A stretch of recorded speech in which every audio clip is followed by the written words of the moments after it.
Olá, sejam bem-vindos a mais uma aula de Direito Tributário. Hoje nós vamos conversar sobre a extinção do crédito tributário. Na aula anterior nós vimos a suspensão da exigibilidade do crédito tributário e a exclusão do crédito tributário também. Hoje vamos tratar da extinção, são hipóteses que extinguem o crédito tributário. Aqui, relembrando a linha cronológica do direito tributário, nós temos a hipótese de incidência, que é a previsão legal genérica abstrata. Essa hipótese, quando ocorre no mundo real, ela cria um fato gerador da obrigação tributária, surge uma obrigação tributária. O lançamento é o ato administrativo que verifica se ocorreu essa hipótese de incidência, se está constituída a obrigação tributária. Então, ele declara a existência da obrigação, voltando para trás, e para frente ele constitui o crédito tributário. A constituição do crédito tributário, com a devida notificação, o torna exigível e tem normalmente um prazo de 30 dias para pagamento administrativo. Não sendo efetuado o pagamento nesse prazo, a inscrição na dívida ativa. Posteriormente, se extrai uma certidão de inscrição na dívida ativa que vai subsidiar uma execução fiscal. Beleza, pessoal? Aqui nós temos a dívida, que surge com a obrigação tributária, a exigibilidade, que surge com a constituição do crédito tributário. Lembrando os elementos do direito obrigacional, o nosso direito adotou a teoria dualista, então nós temos a responsabilidade e a dívida. A dívida em si surge com a obrigação, a ocorrência do fato gerador, mas a sua exigibilidade vai ocorrer com o lançamento, que constitui o crédito tributário. A exigibilidade, o crédito passa a ser cobrado administrativamente. Não havendo pagamento administrativo, a inscrição na dívida ativa, se extrai uma certidão, esse crédito passa a ser dotado de execuibilidade, ou seja, pode ser cobrado por uma ação de execução. Beleza? Aqui nós temos uma linha cronológica. Veja, a obrigação tributária ela surge com a ocorrência do fato gerador e ela desaparece com a extinção do crédito tributário. Então, nós estamos tratando do final dessa linha, que é a extinção do crédito tributário. Tá? Aqui nós temos um quadro comparativo aqui, a ajudar na memorização. Por exemplo, constituição do crédito tributário. Torna o crédito tributário líquido, certo e exigível. Por quê? Porque verifica se estão presentes seus elementos. Tá? Previsão normativa 142 a 140 do CTN. Procedimento é o lançamento. O lançamento é o ato administrativo que verifica a ocorrência do fato gerador, constitui o crédito tributário e tem todos os elementos de identificação do crédito, sujeito passivo, valor, norma, imposto, tributo devido, tá? Tudo está caracterizado no lançamento, pode ser de ofício, por homologação ou por declaração. Então, nós vimos que o lançamento constitui o crédito e inicia-se uma fase de pagamento administrativo. Ou seja, temos a exigibilidade do crédito.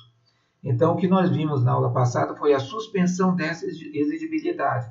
Nós normalmente falamos suspensão de exigibilidade do crédito tributário.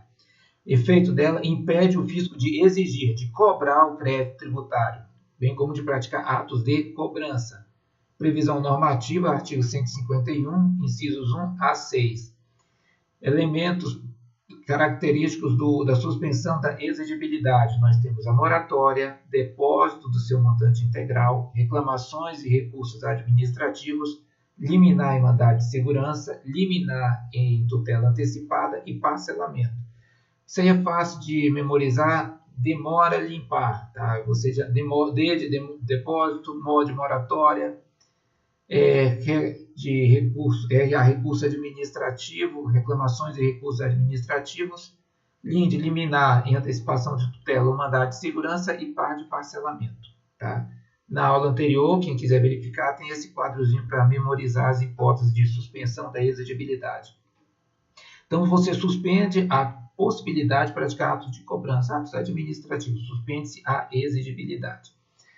Nós vimos também na aula passada a exclusão, que é a exoneração e dispensa do crédito tributário. São hipóteses de não incidência da previsão legal. Elas não configuram o fato gerador e, portanto, excluem o crédito tributário. Nós temos a isenção e a anistia.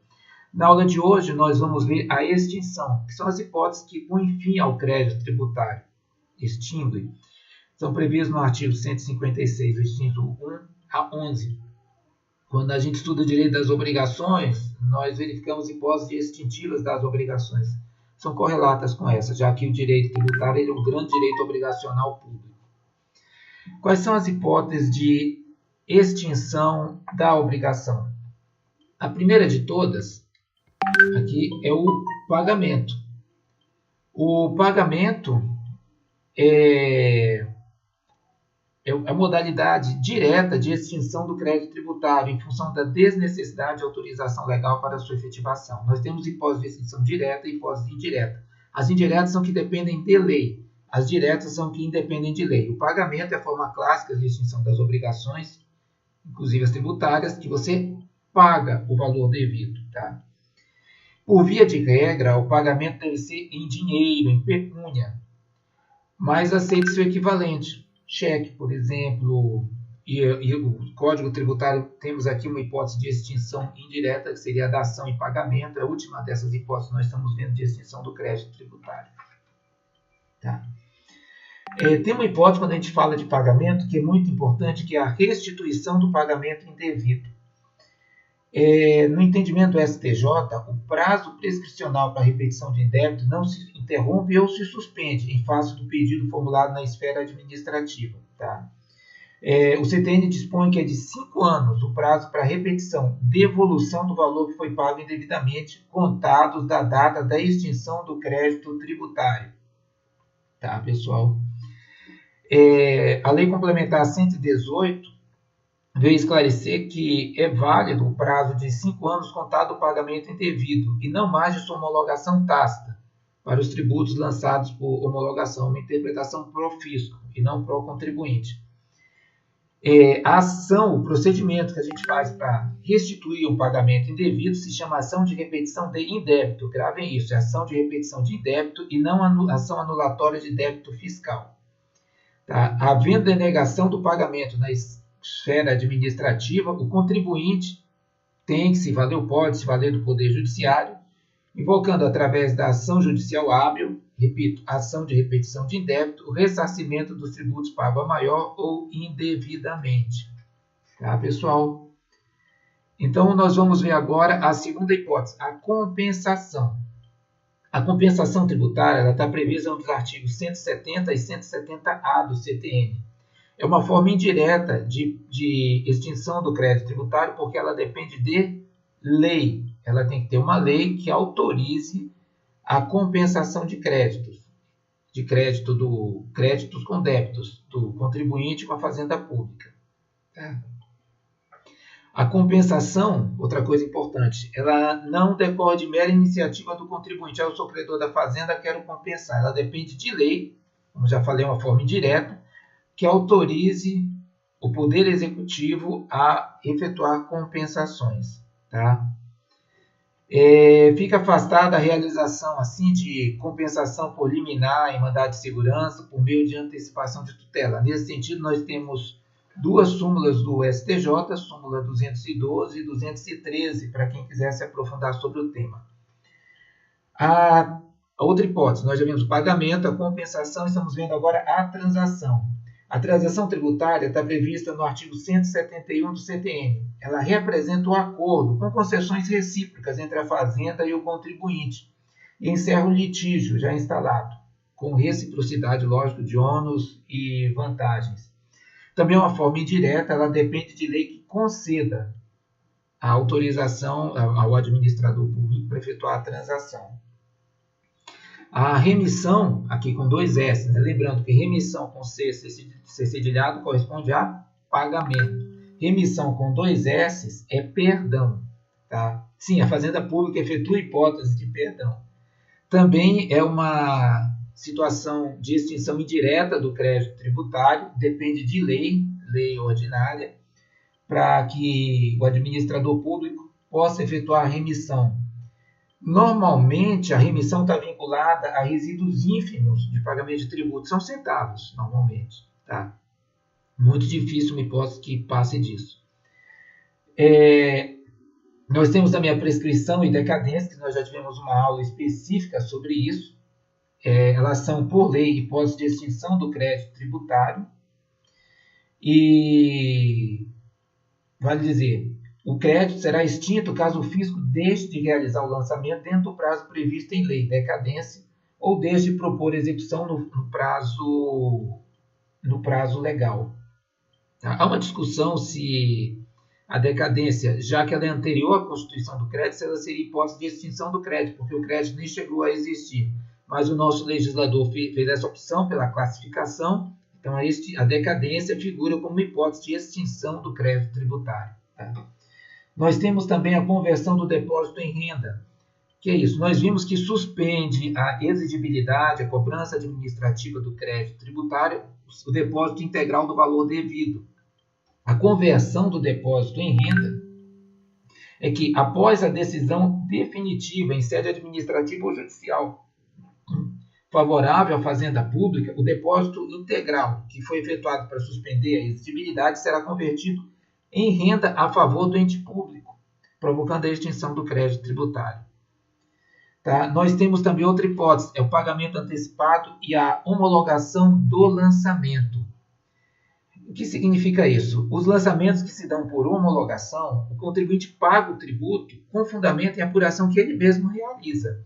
Daí se falar em pagamento antecipado, uma vez que é feito antes do lançamento, portanto, antes da participação da autoridade administrativa. Tá? Assim, no lançamento por homologação, tem-se uma antecipação do pagamento, dando-se ao fisco um prazo decadencial de 5 anos contados a partir do fato gerador para que faça a homologação. O transcurso em aberto desse prazo decadencial, sem manifestação do fisco, corresponde a uma homologação tácita e o sujeito ativo, a fazenda pública, perde o direito de cobrar uma possível diferença. Então, o pagamento antecipado e sua homologação são hipóteses de extinção do crédito tributário. Nós temos também a consignação em pagamento, que é quando o sujeito passivo deposita o valor que entende devido, diante de circunstâncias como recusa de recebimento ou subordinação do pagamento de outro tributo ou penalidade. Tá? Ou também a hipótese de subordinação do recebimento ao cumprimento de exigências administrativas desprovidas de fundamento legal. E a terceira hipótese seria a exigência por mais de uma pessoa jurídica de direito tributário de tributo idêntico sobre o mesmo fato gerador. Isso ocorre normalmente cobrança de IPTU em imóvel que está entre dois municípios, que às vezes recebe cobrança dos dois, ele faz uma consignação em pagamento e a fazenda credora que for responsável pelaquela área fica com o valor. Tá? Também é uma hipótese de extinção do crédito tributário. Nós temos também, já chegando aqui ao final, decisão administrativa irreformável, que é isso? Essa causa extintiva diz respeito a decisões administrativas favoráveis ao contribuinte e que, portanto, extinguem o crédito. No mesmo sentido, a decisão judicial passada em julgado é a coisa julgada, aquela decisão judicial irrecorrível que não pode mais ser modificada. E, por fim, a última hipótese de extinção do crédito tributário é a dação em pagamento. Lembrando, pessoal, a dação ela é uma forma indireta de extinção do crédito tributário, então ela depende de lei e é restrita apenas ao caso de imóveis. Ou seja, você entrega um imóvel, se a fazenda pública achar conveniente e adequado, recebe esse imóvel no pagamento do tributo. Ok, pessoal? Depende de lei que autoriza o administrador público.